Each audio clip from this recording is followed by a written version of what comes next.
காரியங்கள்லாம் உள்ளதான். நார்த் இந்தியாவுக்கு போயிட்டு ஊழியெல்லாம் செய்து கொண்டு வருகிறோம், செய்திருக்கிறேன். கர்த்தர் நல்லவர். இந்த அருமையான இந்த பள்ளிக்கூடத்தில் ஒவ்வொரு சண்டேவும் ஆண்டவருடைய வார்த்தை அநேக தாசர்கள் மூலமாய் நமக்கு கிடைத்தது. நம்ம தானே கிடைத்தது. அல்லேலூயா.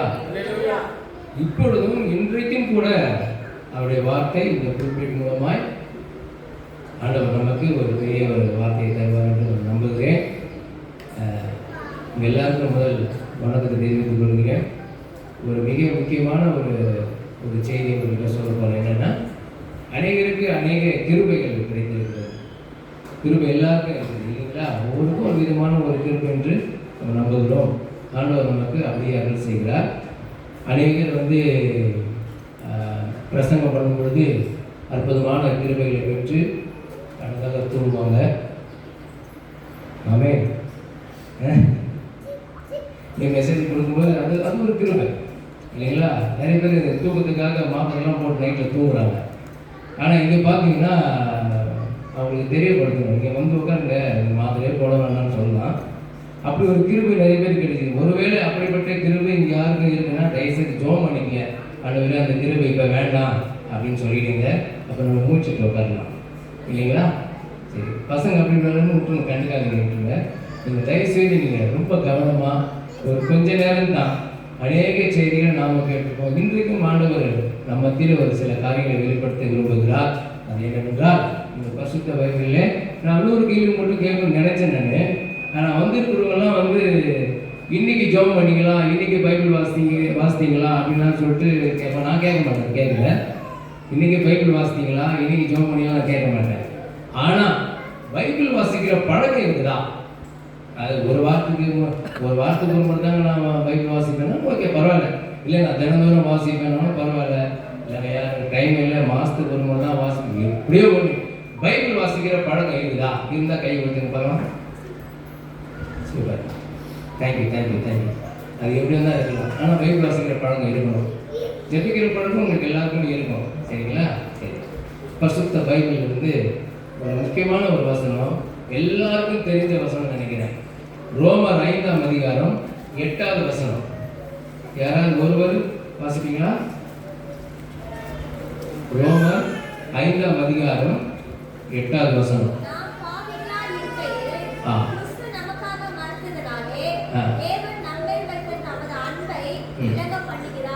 சூப்பர். இந்த வசனத்தினுடைய பொருள் என்னன்னு கேட்டீங்கன்னா, நாம பாவிகளா இருக்கும் பொழுது, அதாவது நல்லவங்களா இல்லை. அம்மா சொன்னாங்களே, மனசுல ஒரு மாதிரி வச்சு ஒரு மாதிரி பேசுவாங்க அப்படின்னா இங்கே என்ன சொன்னாங்கன்னா உண்மைதான். நாட்டில் நடக்கிற காரியங்கள் தான். ஏன் இங்கே நம்ம நடக்கிற காரியம் தான் இல்லைங்களா? நல்லவங்களா இருக்கும்போது இயேசு உலகத்துக்கு வரல. ஃபர்ஸ்ட் நல்லவங்களா வரும்போது, நாம பாவியா இருக்கும் பொழுது, அதாவது மோசமான சூழ்நிலையில் இருக்கும் பொழுது தேவகுமாரனாகி இயேசு உலகத்துக்கு வந்தார்.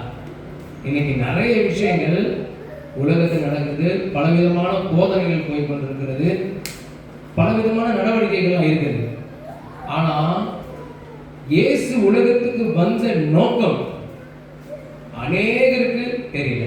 பாருங்க எவ்வளோ பேர் சபை இந்த இடத்துல என்ன கேட்டீங்கன்னா 100 பேர் உட்காரலாம், 150 பேர் உட்காரலாம். ஆனால் இல்லை, என்ன காரணம் கேட்டீங்கன்னா தெரியல. இயேசு உலகத்துக்கு வந்த நோக்கம் நிறைய பேருக்கு தெரியல. தெரிஞ்சிருந்தா, சரியா தெரிஞ்சிருந்தா, ஒவ்வொரு சண்டையும் தேவனுடைய ஆலயத்தில் அவர் துதிப்பாங்க. ஆண்டவரே மக்கள் நன்றி, வாரம் முழுவதும் என்னை நடத்துனீங்க, மக்கள் நன்றின்னு சொல்லிட்டு நன்றியோடு வந்திருப்பாங்க. அது தெரியாதது அவங்க தப்பு இல்லை, அவங்களுக்கு தெரியல. நாமளும் அதை சரியாக சொல்லியிருந்தால் அவங்க வந்திருப்பாங்க. சரி, ஒரு பக்கம் இல்லை. பாவிகளாக இருக்கையில் கிறிஸ்து நமக்காக செத்தார். நல்லவங்க இருக்கும் போது இல்லை, நம்ம உட்கார்ந்துட்டு அத்தனை பேரும் மோசமான கேரக்டரில் இருக்கும் பொழுது செத்தார். ஆனால் நம்ம அந்த மனித குலத்தில் வாழ நாம் எல்லாருமே அநேக நல்லவர்களுக்கு நம்ம சப்போர்ட் பண்ணுவோம், அநேக நல்லவர்களோட நம்ம பழகுவோம். மோசமான கேரக்டரில் இருக்கிறவங்களுக்கு ஜீசஸ்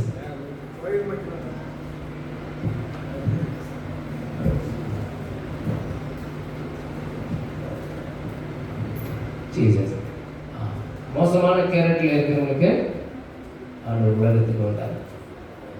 அதே மாதிரி தான் மோசமான கேரக்டரில் இருக்கிறவங்களோட நம்ம அதிகமாக பழக மாட்டோம், பேசக்கூட மாட்டோம். நம்ம நீங்கள் பைபிளில் நீங்கள் வாசித்திருப்பீங்க சொன்னீங்கன்னா, உங்களுக்கு மோசஸ்ன்னு தெரியல, மோசே எவ்வளோ ஆராதனை பண்ணும்போது அந்த மோசையை கொடுத்து நம்ம பார்த்தோம்.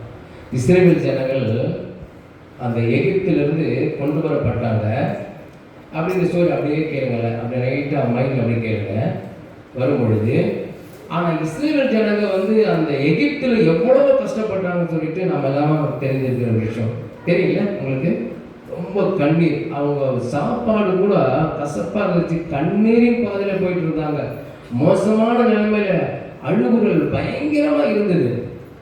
ரட்சகராக இயேசு கிறிஸ்து தேவனுக்கு இந்த சத்தம் கேட்டு ஒரு மனிதனை அனுப்புகிறார். அவர் தான் வந்து மோசே போய் சொல்லும் பொழுது என்ன பெரிய விஷயம் கேட்டிங்கன்னா, அந்த ராஜாவுக்கு முன்பதாக போய் நிற்கிற ஜனங்களை நீங்கள் அனுப்புங்க நீங்கள் அப்படின்னு சொல்லிட்டு, ஏன்னா ஆண்டவராக கர்த்தர் என்ன பண்ண நிறைய விஷயம் சொல்லி அனுப்புறாரு. அந்த ஜனங்களை கூட்டிகிட்டு வரணும், ஆராதனை செய்ய சொல்லு அப்படின்னு சொல்லும்போது வராங்க. வரும்பொழுது அந்த ராஜாவிட்ட கேட்கும், அந்த ராஜாவுக்கு யார் அதுன்னு கேட்குறாரு, யார் அந்த கடவுள்னு கேட்குறாரு. அது இல்லாமல் நீங்கள் வந்து கொஞ்சம் நிறைய டைம் இருக்கிறதுனால தான் நீங்கள் வந்து ஆராதனை போகணும் அப்படின்னு சொல்கிறீங்களே, இன்னும் கொஞ்சம் வேலையை அதிகப்படுத்தினான். அதனால் ஜனங்களுக்கு ரொம்ப கஷ்டமாயிடுச்சு. எல்லாம் கவனிங்க, ரொம்ப கஷ்டமாச்சு. ஏற்கனவே அந்த கஷ்டம் பயங்கரமாக இருக்கிறதுனால அதை கம்மி பண்ணாமல் இன்னும் அதிகமாக கஷ்டத்தை வைக்கலாம். யாருங்க? ராஜா. பார்வன் தெரியும் உங்களுக்கு? சரி, ராஜா இது மாதிரி ஒரு கஷ்டத்தை வச்சான். அப்போ இன்னும் வந்து ஏன்பா நாங்கள் நல்லா தானே போயிட்டு இருக்கோம், நீ வந்ததுனால இன்னும் அதிகமாகிடுச்சுடான்னு சொல்லிட்டு மோசே பார்த்த ஜனங்க வந்து ஒரு போராட்டம் பண்ணாங்க. ஏன் வந்து தேவையில்லை, நாங்கள் நல்லா தான் இருந்துருக்கோம் உன்னால சொல்லிட்டு எப்படியோ பெரும் கஷ்டத்திலிருந்து கர்த்தர் என்ன பண்ணாரு, பிள்ளைங்க நிறைய கஷ்டப்படுறாங்க. நீங்கள் வந்துருக்கீங்க எல்லாரும் நினைக்கலாம், ஒருவேளை மோசமான கஷ்டத்தில் இருக்கலாம், உங்களுக்கு புரிந்து கொள்ள கூட முடியாத அளவுக்கு நம்மளுடைய வீட்டாக கூட இருக்கலாம். நீங்கள் ஒன்று மட்டும் தெரிஞ்சுக்கங்க, உங்கள் இறுதி முழுவதையும் கர்த்தர் பார்க்குறார். உங்களுக்கு என்ன தேவை அதை அறிந்து இருக்கிறார். நாம் என்ன தேவைன்னு சொல்லிட்டு அவர்கிட்ட கேட்பதை காட்டிலும் நமக்கு என்ன தேவை என்று அவர் அறிந்திருக்கிறார். நம்பருங்களும் ஒரு அலையில் சொல்லுவார். ஆமாம், நம்ம என்ன தேவையோ கர்த்தர் அறிந்திருக்கிறார். இவங்க போகிறாங்க, ஜனம் வந்துட்டாங்க, எல்லாமே அந்த இடத்த விட்டு வந்துட்டாங்க. அந்த எகிப்தை விட்டு வந்ததுக்கு பாடு எதிரில் பார்த்தா கடல் இருக்குது.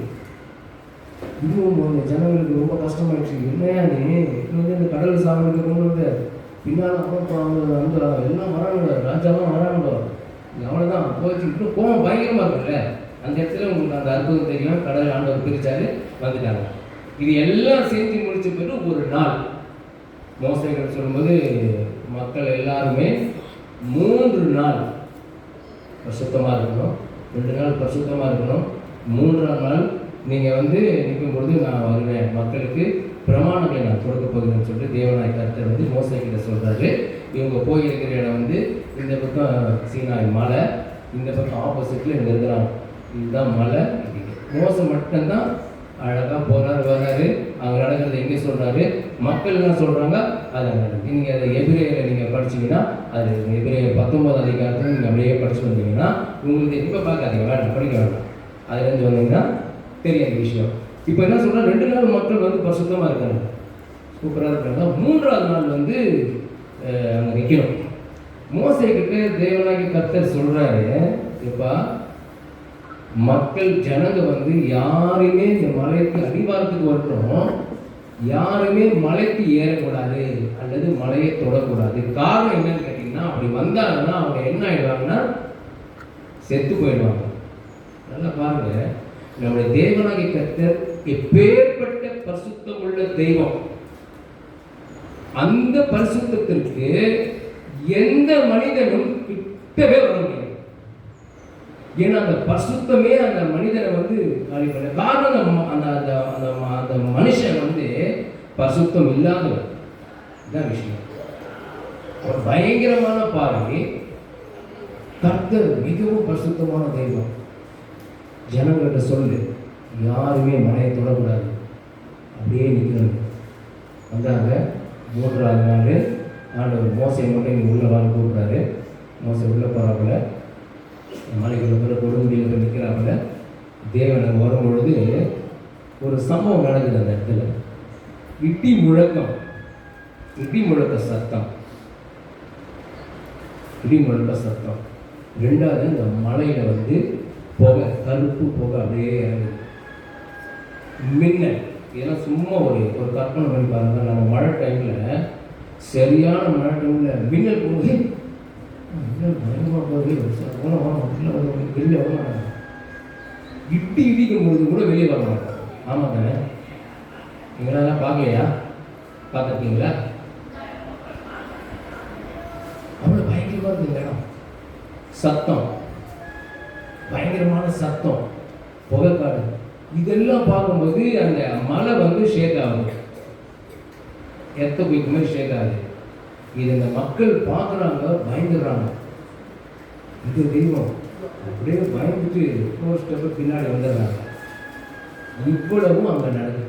மறுபடியும் மோசைக்கிட்ட வந்து அவர் சொல்கிற மக்களை வந்து தொடங்க சொல்லுங்க, தொடங்க.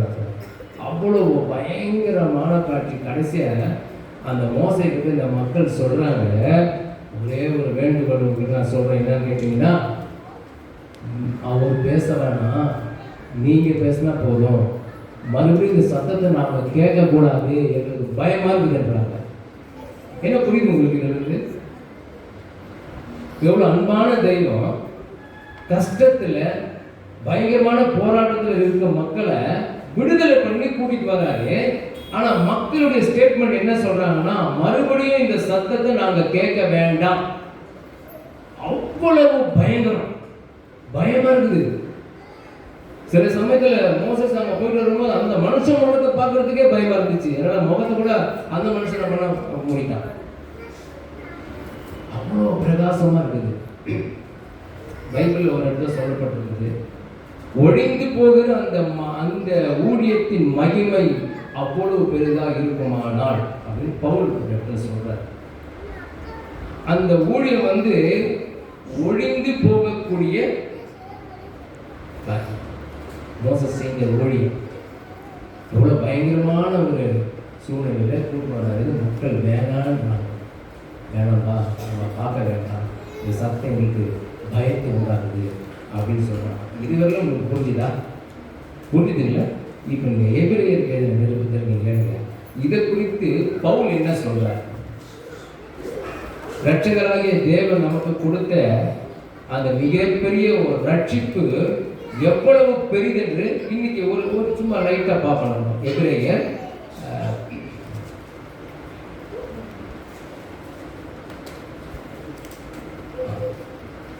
எபிரேயர் 12ஆம் அதிகாரம். யாராவது தெளிவாக ஒன்று படிங்க. எல்லாரும் மற்றவங்க பைபிள் பார்க்க வேணாம், அப்படியே கேட்டால் போதும், கொஞ்சம் புரியறதுக்காக சொல்கிறேன். நீங்கள் பைபிளை நீங்கள் பார்த்தீங்கன்னா பைபிள் இந்த வார்த்தைலாம் அவங்க கூட பேசும். இது உயிருள்ள வார்த்தை. நீங்கள் பார்க்கும்பொழுது அது பேசும், நீங்கள் அதுக்குள்ளே ஜாயிண்ட் ஆகிடுங்க. வேறு ஏதாவது வசனம், இந்த வசனத்தை நீங்கள் மிஸ் பண்ணிக்கிறீங்க. அதனால் மற்றவங்க எல்லாரும் பாருங்க, ஒருத்தர் படிங்க. எபிரேயர் 12ஆம் அதிகாரம் 20வது வசனம். இல்லை 18லேருந்து படிங்க. 18லேருந்து படிங்க. யாராவது ஒருத்தர் படிங்க.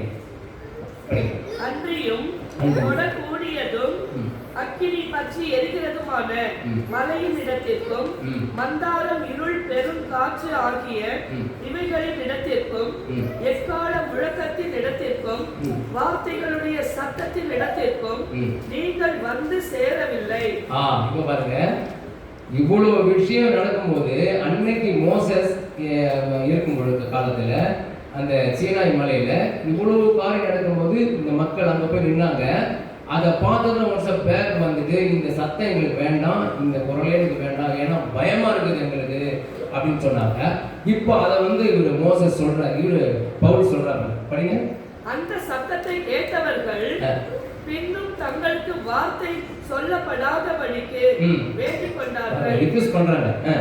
ஏனெனில் ஒரு மிருகமாகிலும் மலையை தொட்டால் அது கல்லெறி உண்டு அல்லது அம்பினால் எய்யுண்டு சாக வேண்டும் என்று சொல்லப்பட்ட கட்டளையை சகிக்க மாட்டாதிருந்தார்கள்.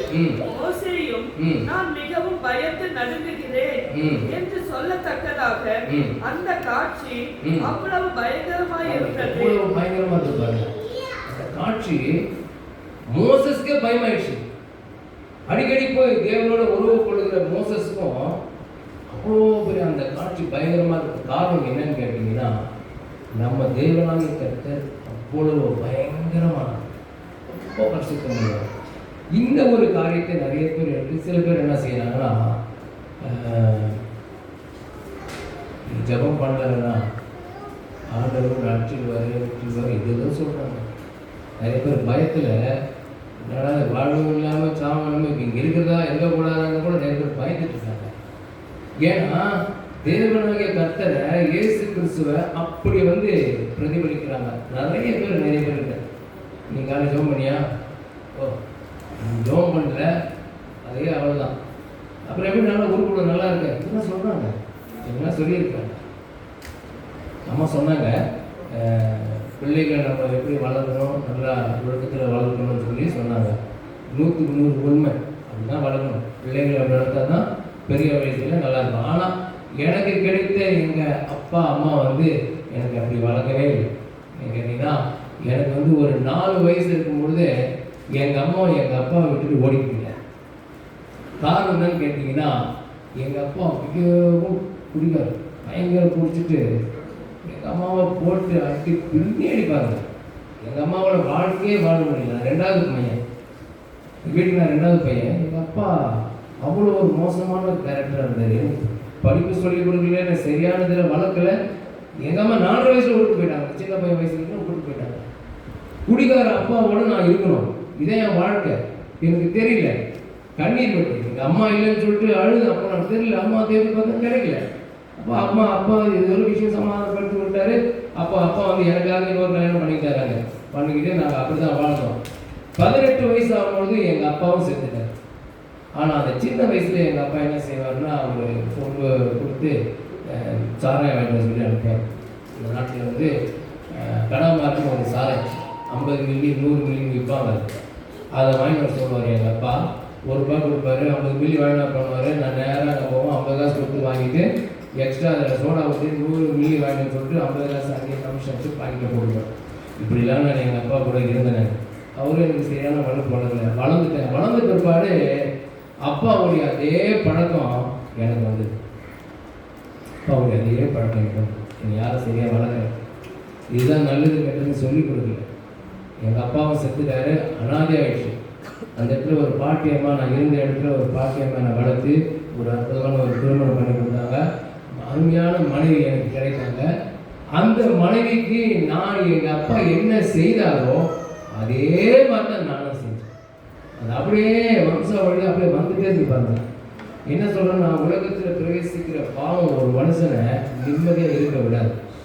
பாவம் மிக கொடுமையானது, மோசமானது. அது என்ன செய்யும் கேட்டீங்கன்னா, ஆண்டவர்கிட்ட வரவிடாமல் தடுக்கும். மெயின் பாயிண்ட் அதுதான், மிக முக்கியமாக அதுதான். ஒரு மனுஷனை குடியிலையோ வெறியிலையோ தள்ளி விட்டாலோ அதை தப்பிச்சு வந்துடுவான். ஆனால் அவன் மேட்ரு என்னன்னு கேட்டீங்கன்னா, கிறிஸ்துவக்கிட்ட சேர விடாதபடிக்கு பிசாசு செய்கிற காரியம். அப்படி தான் என் வாழ்க்கையில் வந்தது. இதே மாதிரி தான் ஒரு சர்ச்சில் எங்கள் மனைவி உட்காந்து அந்த ஜோம் பண்ணிட்டு இருப்பாங்க. சனி ஞாயிறுனா ரொம்ப ஸ்பெஷல் நாளாக எனக்கு ஆகிடும். சனிக்கிழமை நல்லா ஃபுல்லாக குடிச்சிட்டு வீட்டில் படுப்பேன். விடிய காலம் நான் எழுந்திருப்பேன். டீ அதெல்லாம் வச்சுட்டு தான் எங்கள் ஒய்ஃப் எழுந்திருக்கணும். 10 மணிக்கு சர்ச்சு ஒரு இடத்துல, நாங்கள் இந்த வீட்டில் ஐநாவரத்தில் ஒரு இடத்துல நாங்கள் இருந்தோம். அப்போ என் மனைவி அந்த சர்ச்சில் உட்காருவாங்க. கடைசியாக லாஸ்ட் சீட்டில் உட்காருவாங்க. எனக்காக வேண்டுதல் பண்ணிடுவாங்க. எங்கள் வீட்டுக்கார ஆண்டவரே நடத்துங்க, ஏதோ ஒன்று நடத்துனாங்க, ஏதோ பேசுனாங்க, ஜோம் பண்ணிட்டு போகிறாங்க. அவங்க ஒரு நாள் இதே மாதிரி நடந்தது. ஒரு ஊழியக்காரர் இங்கேருந்து அப்படியே ஜோம் பண்ணிட்டு இருக்காரு. நீங்கள் வந்திருக்கணும், இன்னைக்கு நீங்கள் என்ன வேணால் கேளுங்க, ஆண்டவர் உங்களுக்கு அதை செய்ய வல்லவராக இருக்கிறான்னு சொன்னாங்க. என் மனைவிக்கு இருந்த அந்த சின்ன விசுவாசத்தில் அங்கே இருந்துக்காரு. என் மனைவி நான் நிறைய அடிப்பேன். அது என்னென்னு தெரியாது, எனக்கு புரியாது. அப்போ இப்போ கிடையாது. அப்போது என் மனைவி பின்னால் இருந்து ஜெபம் பண்ணுறாங்க. நீங்கள் சொல்லுங்கள், அவங்க என்ன ஜெபம் பண்ணியிருப்பாங்க, நீங்கள் சொல்லுங்க பார்க்கலாம். ஒவ்வொருத்தரும் சொல்லணும் என்ன ஜெபம் பண்ணியிருக்கலாம். அவங்க நான் மோசமான ஒரு கேரக்டராக இருக்கேன், என்ன பண்ணியிருப்பாங்க? யாரும் சொல்லணும், சொல்லலாம்.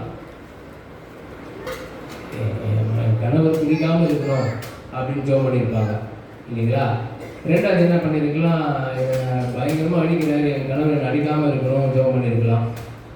இந்த மாதிரி ஏதாவது ஒரு காரியம் பண்ணியிருக்கலாம். ஆனால் இது ரெண்டுத்தையுமே அவங்க பண்ணலை.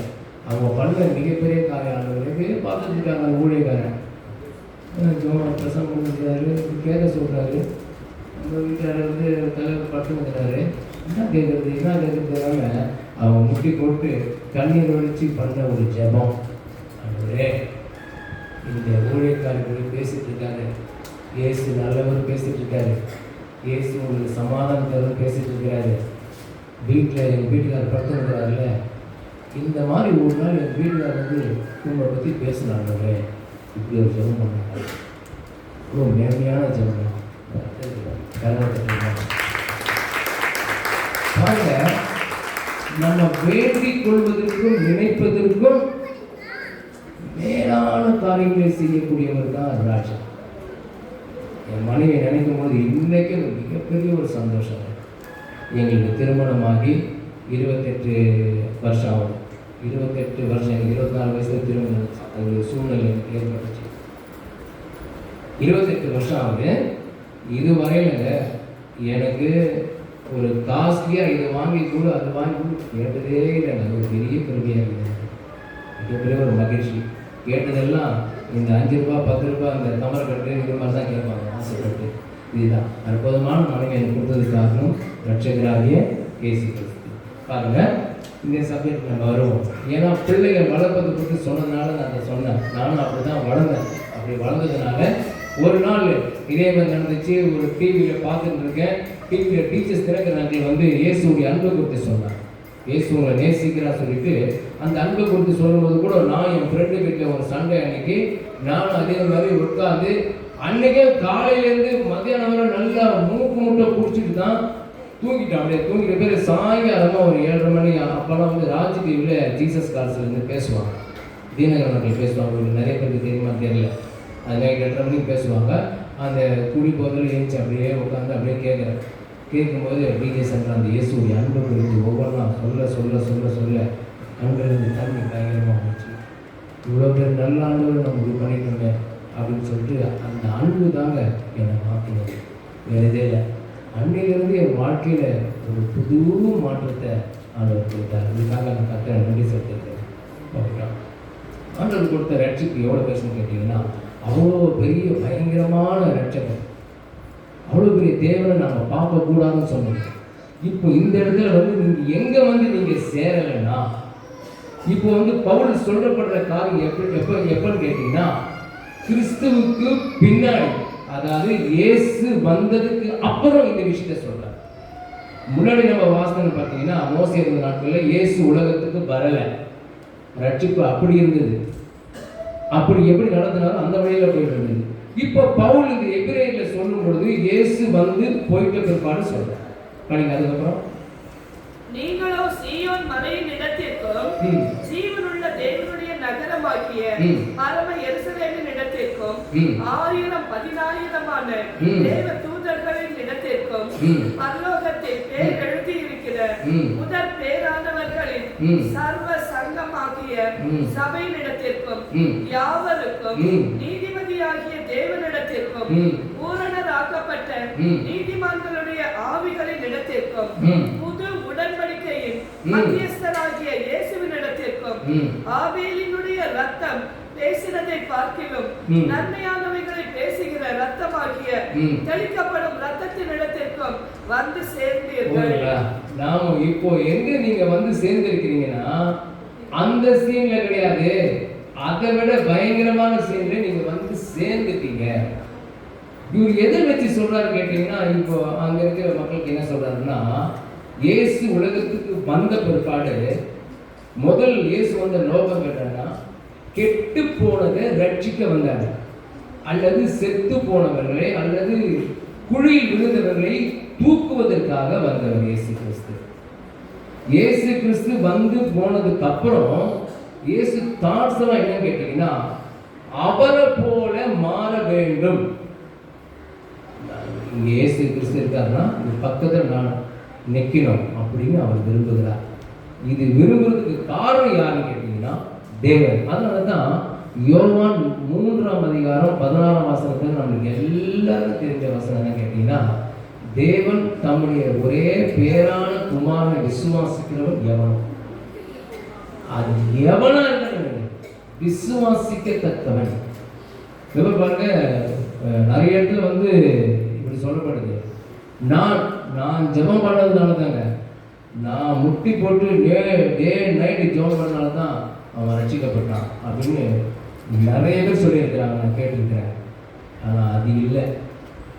நாம் முட்டி போட்டு ஜெபம் பண்ணி பாஸ்டிங் போட்டு ஜெபம் பண்ணதுனால தான் இந்த காரியம் நடந்ததுன்னு சொன்னால் நாம தான் மேலானவர்கள், தேவன் கீழானவர். நம்புறீங்களா? அப்படி சொன்னான். அதுவல்ல.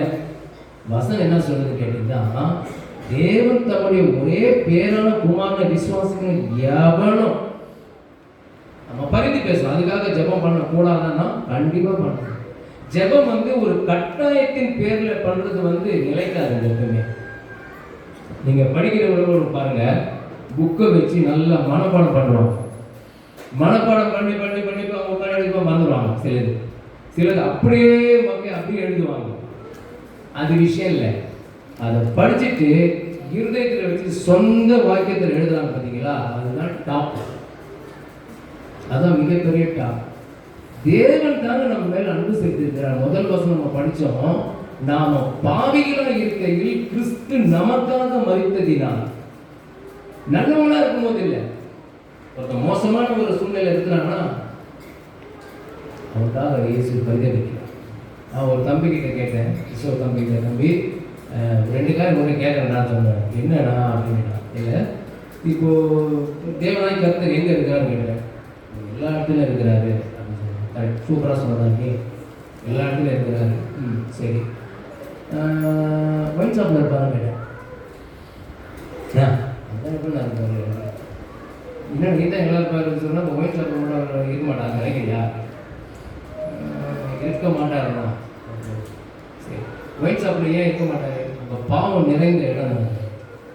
ஓ சரி, பாவம் நிறைந்த இடத்துல தேவன் இருக்க மாட்டான் நினைக்கிறாங்க, இருக்க மாட்டாங்க. இப்போ வந்து வசனம் சொல்லுது, பாவம் பெருகிற இடத்துல எது அதிகமாக பெருகும்? கிருபை அதிகமாக பெருகும். பாவம் பெருகிற இடத்துல கிருபை அதிகமாக பெருகும். ஒருவேளை அந்த நாட்களில் எங்கள் அப்பா பயங்கரமாக குடிகாராக இருந்து எங்கள் அம்மாவை அடிச்சிருக்கும் போது எங்கள் அம்மா அன்பான வார்த்தை ஒருவேளை பேசி அவங்களோட சமாதானம் வாழ்ந்துருந்தா எங்கள் அம்மா ஓடி போயிருக்க மாட்டாங்க. எங்கள் அப்பா வாழ்க்கை மாறிட்டு நான் நினைக்கிறேன். அதே வாழ்க்கை தான் எனக்கும் வந்தது. என் மனைவியை விட்டு ஓடி போவேன். காரணம் என்னன்னு கேட்டிங்கன்னா, லவ், அன்பு தான். என் கணவரை நான் நேசிக்கிறேன். ஒரு மாதிரி பாருங்க, அன்னைக்கு மூர்க்கமான ஒரு வாழ்க்கையில் இருக்கும் பொழுது தேவன் நினைச்சிருந்தா அடிச்சு இப்படி செத்து நேரம் மண்ணுக்கு மண்ணா போயிருக்கிறாங்க. எல்லாருக்கும் சொல்ற விஷயம் கேட்டீங்கன்னா, ஒருவேளை இன்றைக்கு ஒரு சில வாழ்க்கை வந்து மோசமான நிலைமையில் இருக்கலாம். ஆனால் நாளைக்கு எப்படி யாருக்கு தெரியும்? அந்த மனிதன், அந்த சகோதரி மிகப்பெரிய வல்லவர்கள் ஊழியக்காரர் இருக்கலாம். அன்னைக்கு மோசமான கேரக்டர் இருந்தேன் அப்படி இருந்தால் இன்னைக்கு முன்பதாக நான் தாழ்மையாக ஒரு இந்த சாட்சி சொல்லியிருக்க முடியாது. தேவனுடைய காரியங்கள் வித்தியாசமானவை. நாம் நினைக்கிற திங்கிங் அவருக்கு இல்லை. நாம் என்ன யோசிக்கிறோமோ அந்த மாதிரி யோசிக்கிறது கிடையாது. நாம் மனுஷர், இப்படி தான் நம்ம யோசிப்போம். நம்ம மண்ணுக்குரியவர்கள் இப்படி தான் யோசிப்போம். அவர் யோசிக்கிற யோசனை வேற மாதிரி இருக்கும். அப்போ பவுல் கூட அப்படி தான் வாழ்ந்து வந்தார். அநேக கிறிஸ்தவர் அடிக்க எழுந்து துன்பப்படுத்தினார். ஆனால் அவர் வாழ்க்கை பின்னாடி பார்த்தீங்கன்னா அவரை போல ஒரு சூப்பர் கேரக்டர் இல்லவே இல்லை. பைபிள் இருக்குது. என்னை ஃபாலோ பண்ணுங்கன்றது தெரியுமா? இன்றைக்கு நீங்கள் நான் கூட சொல்ல முடியாது, என்னை ஃபாலோ பண்ணுங்க, நாங்கள் கிறிஸ்துவ ஃபாலோ பண்ணுவோம், நீங்கள் என்னை ஃபாலோ பண்ணி நம்மளால சொல்ல முடியும். ஆனால் அவர் சொல்கிறார். காரணம் கேட்டிங்கன்னா, வந்த நோக்கம் அங்கே இவர் யாருன்னு சூப்பராக புரிஞ்சுக்கிறார். பாருங்க, ஆண்டவர் நமக்கு கொடுத்த ரட்சிப்பு எப்படின்னு கேட்டிங்கன்னா, அவ்வப்போது அவர்கிட்ட போய் பேசிட்டு வர மாதிரி கிடையாது, எப்பொழுதும் பேசக்கூடியவர். அந்த நாளில் ஆண்டவர் மோசேக்கிட்ட அந்த மலைக்கு மீது எதுக்கு வரேன்னு சொன்னாருன்னா, கற்பனைகள் கொடுக்க வந்தார். பிரமாணங்களையும் கற்பனைகளையும் கொடுப்பதற்காக அவங்க வந்தார். அந்த விஷயத்த சொன்னாரு. அந்த கற்பனைகள் ஒரு நாளும் ஈடுபடவில்லை. நீங்க நிறைய பேர் வீட்டில், எத்தனை பேர் வீட்டில் இந்த 10 கமாண்ட்மெண்ட்ஸ் வச்சிருக்கீங்க தெரியல. ஆனால் கண்டிப்பாக வச்சுக்கோங்க. அதெல்லாம் பாவம், அதெல்லாம் வச்சுக்கணும். ஆனா அந்த 10 கற்பனைகள் பிரகாரமாக நம்மளால வாழ முடியுமா? கண்டிப்பா முடியும். வேறு ஒரு தேவனை வணங்க ஓகே பண்ண முடியும். நிறைய விஷயம் அதில் பண்ணலாம். கொலை செய்யக்கூடாது, நம்ம எல்லாம் பண்ணிடலாம். அந்த கடைசி ஒன்று பார்த்தீங்க, இச்சையாக இருப்பாயாகன்றது, அதுல எல்லாம் அவுட்டு. நான் 10th படிக்கும்போது 7ஆம் கிளாஸ் படிக்கிற பசங்க, நான் 7வது படிக்கும்போது 10th எக்ஸாம் வரும். எக்ஸாம் வரும்போது ஒரு சப்ஜெக்ட் போச்சுன்னா மொத்தத்தையும் எழுதணும். தமிழ் போச்சுன்னா எல்லாமே பாஸ் ஆகிருக்கும், மொத்தமாக எழுதிடணும். இப்போ எது போச்சு அதை மட்டும் தான் எழுத முடியும். அன்னைக்கு அப்படி கிடையாது. பெரியவங்களுக்குலாம் தெரியும் நினைக்கிறேன். மொத்த சப்ஜெக்டாக எழுதணும். இன்னொரு கொடுமை. அதே மாதிரி தான் பிரமாணம் கூட.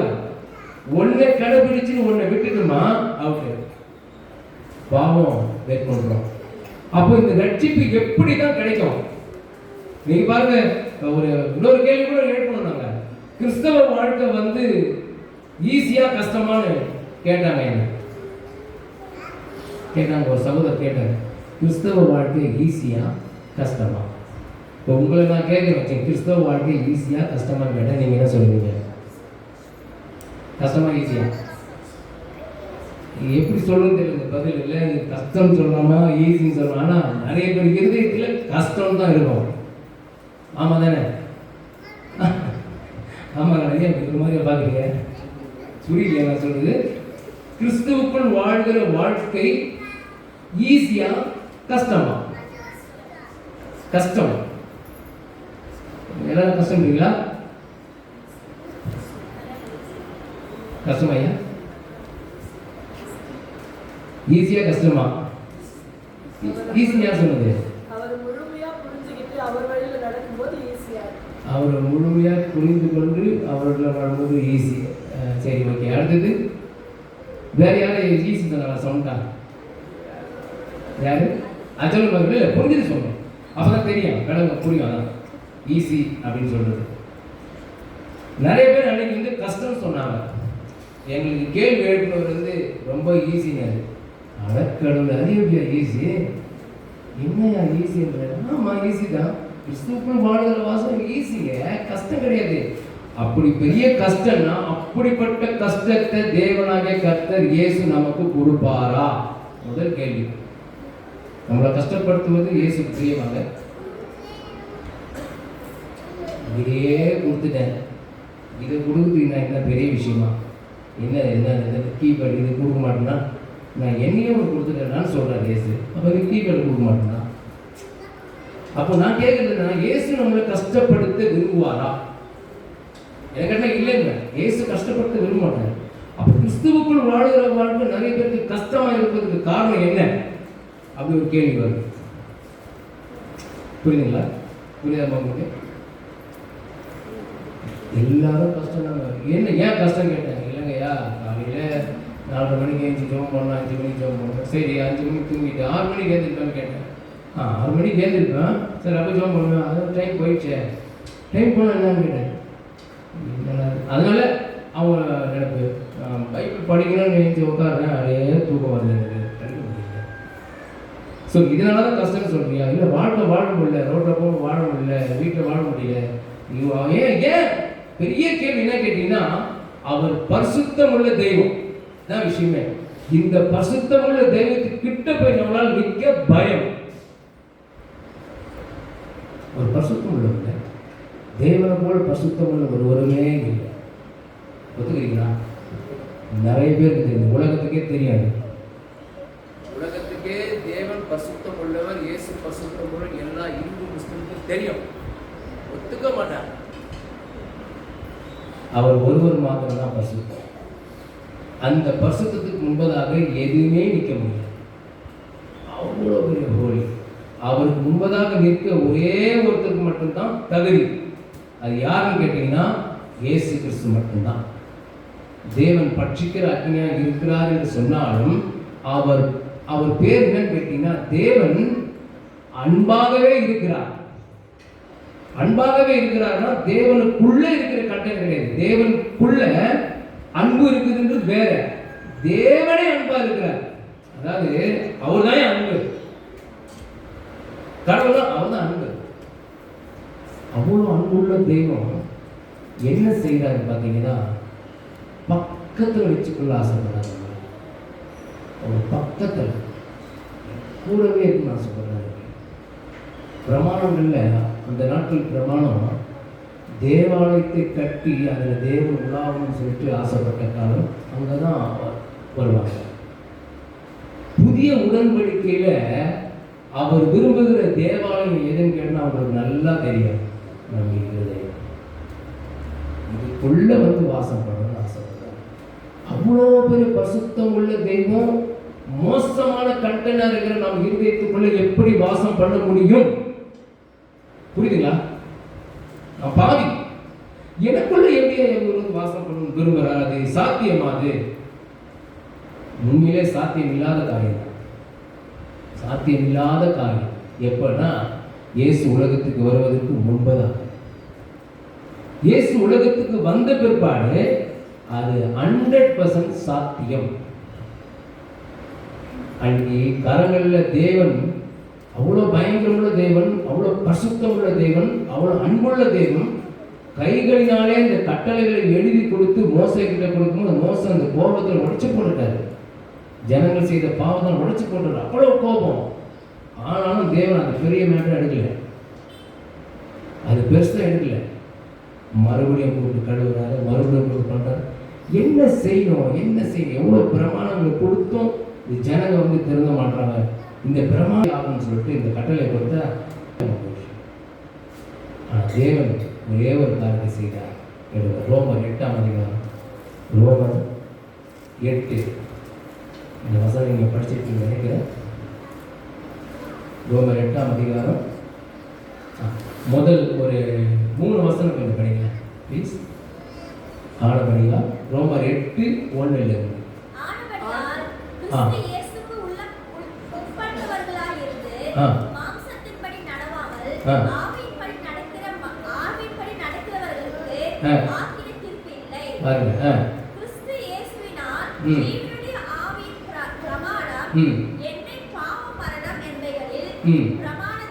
பிரமாணத்தின் விடுதலையாக்கிட்டு அது எப்படி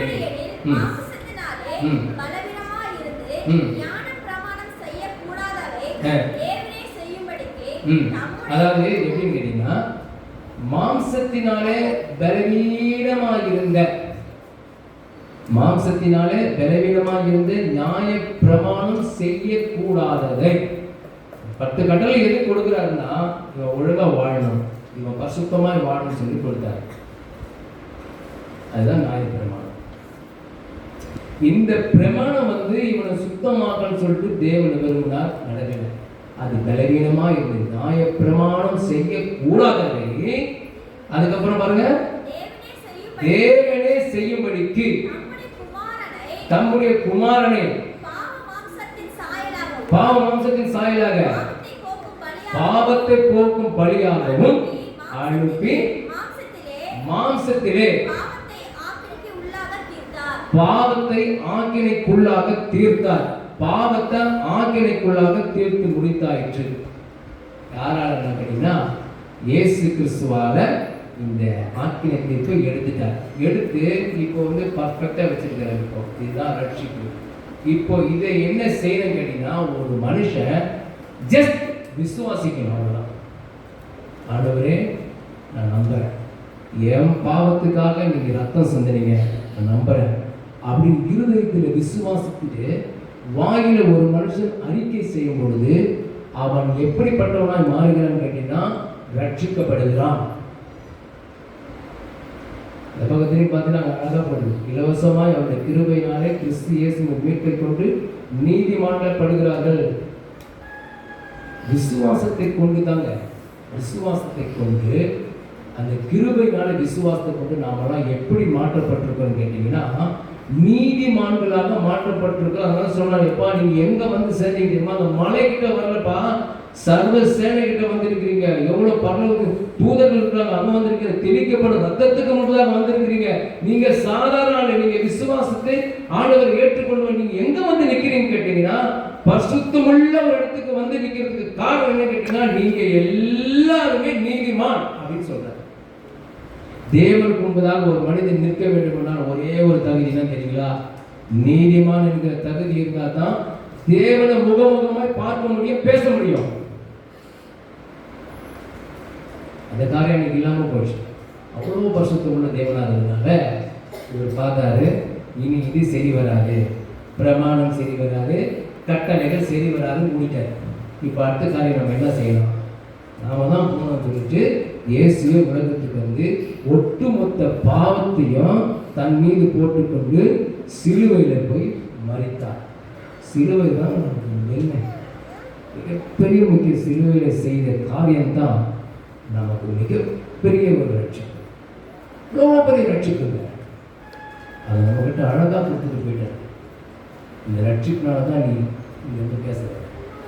இயேசுவை அடித்து கொள்ளும் பொழுது அவங்க எடுத்த காரியம் என்னன்னு கேட்டீங்கன்னா, இவர் செய்த அற்புதங்கள் கிடையாது. நான் தேவகுமாரன் சொன்னதுனால கோவம் வந்துச்சு அவங்க எல்லாருக்கும். நீ அப்புறம் தேவகுமாரன் மோச, நீங்க ஆபிரகாம் ஈசா கூட நீ பெரிய ஆளா? நீ இயேசு கேட்கிறார், அவ்வளோ பெரிய ஆளா நீ? அவர் குமாரன் சொல்றாரு, புள்ளன்றாரு. ஒத்துக்கவே இல்லை. பார்த்தாரு, நான் ஒருத்தரை மட்டும் நான் புள்ளன்னு சொன்ன, நீங்க ஒத்துக்கல. ஒட்டுமொத்த உலகத்தில் நிறைய பேர் நான் அவருக்கு முன்பதாக பிள்ளைகளை நிறுத்துவேன்னு சொல்லிட்டு இயேசு மறித்து இன்னைக்கு நம்ம எல்லாரையும் அவருடைய பிள்ளைகளாய் தேவனுக்கு முன்பதாக நிறுத்திருக்கிறார். இதுதான் மிகப்பெரிய ரட்சிப்பு. இவ்வளோ பெரிய ரட்சிப்பு நமக்கு கொடுத்ததை நாம் எண்ணி பார்த்து மிக முக்கியம். இதற்காக தான் காலையில் எழுந்திருக்கலாம், 6 மணிக்கு எழுந்திருக்கலாம், 10 மணிக்கு எழுந்திருக்கலாம், எப்படிதான் எழுந்திருக்கலாம். நம்முடைய பலவீனத்தை குறித்து ஒரு அசட்டை பண்ணுறதே கிடையாதுங்க. நிறைய மனுஷர்கள் அசட்டை பண்ணுவாங்க. ஒரு ஒரு சர்ச்சுக்கு லேட்டாக வருவாங்க, அது என்ன சூழ்நிலை தெரியாது அவங்களுக்கு, சரி விஷயம் சொல்ல முடியாது. அவங்க 4 பேர் வேறு மாதிரி பேசுவாங்க. அவங்க பலவீனத்தை குறித்து மற்றவங்களுக்கு தெரியாது, அசட்டை பண்ணுவாங்க. சில பேர் அழுதுவாங்க. ஆனால் அந்த பலவீனத்தை குறித்து அசட்டை பண்ணாமல் அவர்களுக்கு உதவி செய்கிறவர் யாருன்னு கேட்டீங்கன்னா இயேசு கிறிஸ்து. அதனால தான் இயேசு கிறிஸ்துக்கு பரமேறி போன பிற்பாடு நம்மளை வெறுமையாக விட்டுட்டு போகாமல் பரிசுத்த ஆவியானவர் நமக்கு அனுப்பிவிட்டார். அவர் சொல்கிறார், நான் போகிறது உங்களுக்கு நல்லது. நீங்கள் யோவான்ல நீங்கள் பார்த்தீங்கன்னா அற்புதமாக இருக்கும். 14, 15, 16, 17 4 அதிகாரம் சும்மா அப்படியே பாருங்க, வீட்டை படிங்க. அவர் சொல்கிறார், நான் போகிறது உங்களுக்கு நல்லதுப்பா. நீ போகக்கூடாதுன்றாங்க. நான் போகிறது உங்களுக்கு நல்லது. நான் போனேன்னு வச்சுக்க அவர் வரமாட்டார். அவர் யார்? சத்திய ஆவியாகிய பரிசுத்த ஆவியானவர். எந்த ஒரு மனிதன் இந்த ரத்தத்தை குறித்து விசுவாசித்து அவரை ஏற்றுக்கொள்ளும் பொழுது அவன் இருதயத்துக்குள்ள பரிசுத்த ஆவியானவர் வந்து தங்கி விடுகிறார். அதுதான் தேவனாகிய கர்த்தர். இப்போ கிறிஸ்தவ வாழ்க்கை ஈஸியாக கஷ்டமா? ரொம்ப ஈஸி. ஒன்றை முட்டி மோதல் அவசியமே கிடையாது. எந்த கலர் ட்ரெஸ் வேணால் போடலாம், எந்த உடுப்போனா போடலாம். உடுப்போ கலரோ முக்கியம் அல்ல. நீங்கள் ஆளுங்களோடு எப்படி அப்ரோச் பண்ணுறீங்க, நீங்கள் எவ்வளோ நேசிக்கிறீங்க, அதுதான் முக்கியம். அதை விட அவரும் உங்களை எவ்வளோ நேசிக்கிறார். நீங்கள் ஒருவேளை இவ்வளோ தான் நேசிப்பீங்கன்னு வச்சுங்களேன், இவ்வளோ நேசிப்பார். நமக்கு தெரியாது, சில விஷயங்கள் கேட்டு நம்ம கிடச்சதும் பார்ப்போம். இல்லை, பூமியில் இருக்கிற கார் எல்லாமே அழிஞ்சு போகட்டாங்க, எல்லாம் அழிஞ்சு போகும், எதுவுமே நிலைமை இருக்காது. இதை விட வேறு டாப்பாக இருந்தால் கேளுன்றாங்க, இதை விட டாப்பாக தான் கேள்விப்பாங்க. நான் தரேன், பெரிய விஷயம் தெரியும். அவங்க தரேன்னு சொல்கிறத விட கூடவே இருக்கிறேன்டா, நீ எங்கே போனாலும் உன் கூட வர போகிறேன். நீ ஏன் பயப்பட, எதை பற்றி நினைக்கிறேன்? நான் உனக்காக எல்லாவற்றையும் செய்வேன். மிகப்பெரிய ரட்சிப்பு. அநேக நேரத்தில் நம்ம அதை மறந்து விடுவோம். நம்முடைய சூழ்நிலை, நம்ம வாழ்கிற வாழ்க்கையில் அதை நினைப்பது கிடையாது. திடீர்னு ஏதாவது ஒரு சிறிய தவறு செஞ்சாலும் ஐயோ அவ்வளோதான், நம்ம பாவத்தில் விழுந்து வேண்டும். நத்திங், பாவத்தில் நீங்கள் விழ முடியாது. நீங்கள் யோவான்லாம் சொல்லும் பொழுது ஒரு மனுஷன் ரட்சிப்புக்குள்ள வந்துட்டானா, விசுவாசத்தை அவர் ஏற்றுக்கொள்ளும் பொழுது அந்த மனுஷன் பாவம் செய்ய முடியாது. பாவம் செய்ய மாட்டான் இல்லை, பாவம் செய்ய முடியாது. முடியாததுக்கும் மாட்டாததுக்கும் வித்தியாசம் இருக்கு. அவன் அதெல்லாம் செய்ய மாட்டாங்க, அது வேற. பாவம் செய்ய முடியாது. பாவம் செய்யவே முடியாது அவனால. அது என்னென்ன யோசிக்க திறன் இல்லை, நினைப்பே இருக்காது. காரணம் என்ன கேட்டீங்கன்னா, ரட்சிப்பு கொடுத்துட்டார்.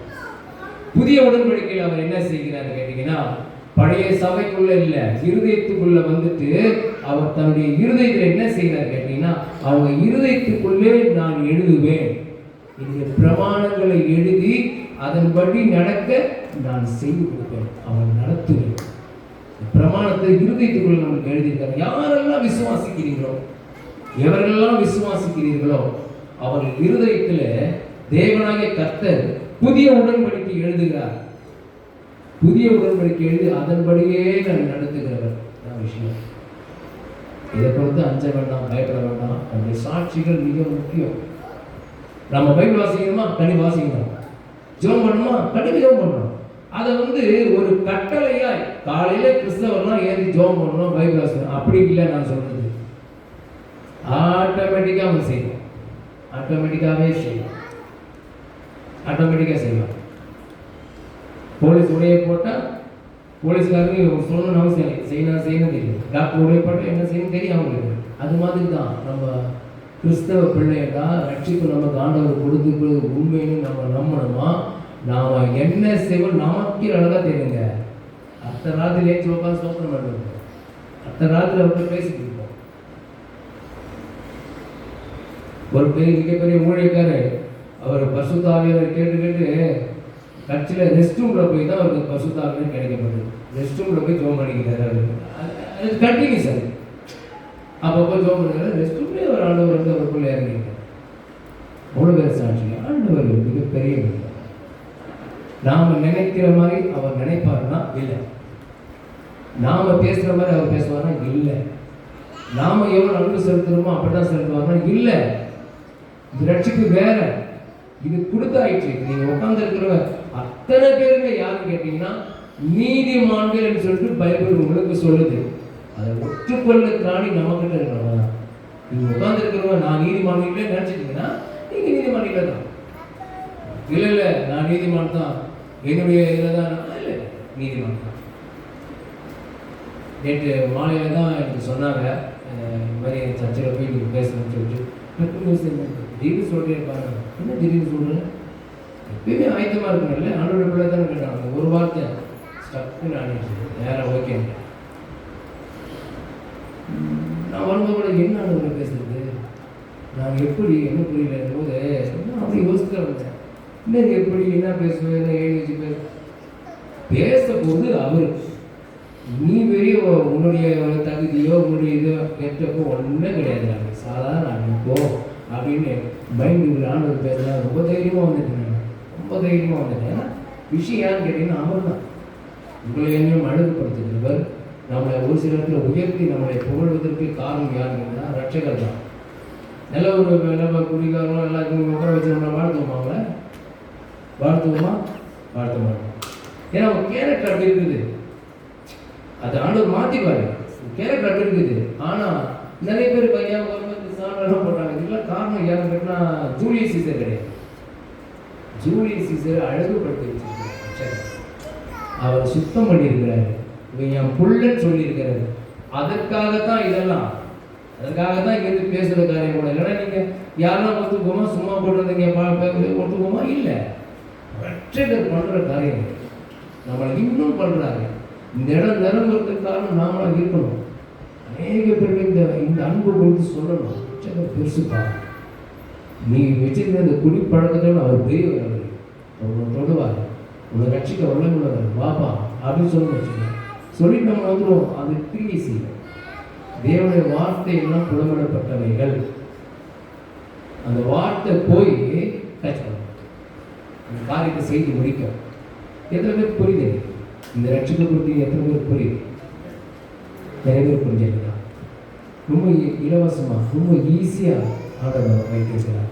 நம்ம இருந்தது அந்த பிரமாணத்தை எழுதி வச்சுக்கலாம். நம்ம முற்றிலும் அவசியம் கிடையாது. நீங்கள் இருக்கிற வளமாகவே நீங்கள் ஒன்றும் நீங்கள் பண்ண தேவை, ஸ்பெஷலாக எதுவுமே செய்யணும் அவசியம் இல்லை. ஒரே காரணம், இருதயத்தில் உள்ள ரட்சகர் இருக்கிறார், அந்த தைரியத்தில் நான் இருக்கிறேன் அப்படின்னு போகும்போது ரட்சகர் இருக்கிற இருதயத்தில் நம்ம கண்ணா பின்னான்னு வாழ்க்கை வாழ மாட்டோம், வாழ முடியாது. காரணம் கேட்டால் இயக்குறது அவர் தான், ஆக்டிவிட்டிஸ் பண்ணுறது அவர் தான். இப்படி போ அப்படி போன நம்ம மைண்டுக்குள்ள சொல்றது அவர் தான். ஆட்டோமேட்டிக்காக எதுக்கு பயப்படணும் சொல்லிக் கொடுப்பாரு, எதை பேசணும் சொல்லிக் கொடுப்பாரு, என்ன செய்யணும் சொல்லிக் கொடுப்பாரு. அவர் கருத்தை புரிந்து உங்களுக்கு சொல்லிக் கொடுக்குற ஒரு ரட்சகர். காரணம் என்ன கேட்டீங்கன்னா அவருடைய இருதயத்துக்குள்ளே வாசம் பண்ண விரும்புகிறார். இதுதான் மிகப்பெரிய ரட்சிப்பு. இப்படிப்பட்ட ரட்சிப்பை நாம அலட்சியம் பண்ணுவோமானால் இதுதான் மிஸ்டேக். அவர் கொடுத்துட்டாரு, அதை பத்திரமா கையில் வச்சு இருக்கிறீங்க. நீதிமன்றத்தில் விழுது வாய்ப்பு தான், ஆனாலும் எழுந்திருப்பான். காரணம் கட்டிங்க அவ்வளவு ரட்சிப்பு. ஒருபோதும் உங்களையும் என்னையும் அவர் மறப்பதில்லை, ஒருபோதும் உங்களையும் என்னையும் அவர் கைவிடுவதே இல்லை. எத்தனை பேர் புரிஞ்சுதுங்களா? எனக்கு அநேக வார்த்தைகள், இந்த வார்த்தை வீட்டுக்கு போய் வைங்க, ஜெபம் பண்ணுங்க. மிகப்பெரிய ரட்சிப்பான நம்ம கொடுத்துருக்கேன். நம்ம இருக்கிற கண்களை போடும்,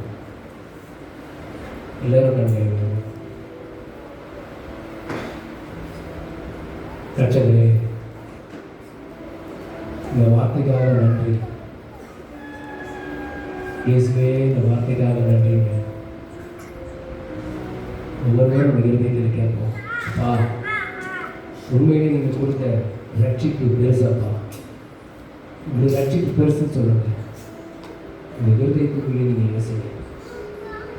இந்த உலகத்தில் நம்ம ஆண்டவர் வீணாக விடலை. ஏதோ ஒரு உலகம் நான் பிறந்ததுன்னு இல்லை, ஒரு நோக்கம். நீங்கள் பிறந்தது நோக்கம் சகோதரா, சகோதரியை நீங்கள் பிறந்தது நோக்கம். நோக்கம் இல்லாமல் யாரும் பிறக்கலை. உலகத்தில் நம்மளை வைத்தது மிகப்பெரிய ஒரு நோக்கம், ஒரு திட்டம் இருக்குது. அந்த திட்டம் என்னன்னு தான் சில நேரத்தில் நமக்கு தெரியல. அந்த சமூகத்தில் எப்போவாது உட்காருங்க, ஆண்டவரே நான் என்ன செய்யணும், நான் உங்களுக்கு என்ன ஆண்டவரே செய்யணும், இவ்வளவு ரட்சிப்பை கொடுத்ததுக்காக நான் என்ன செய்யணும், நான் ஏமாத்தேன், என் காணிக்கையில் நான் அவரை சந்தோஷப்படுத்துவேன்னா அதை அவர் அதிகமாக விரும்புகிறேன். என்னோட வாழ்க்கையை குறித்து ரொம்ப கரிசனையுள்ள தெய்வம்.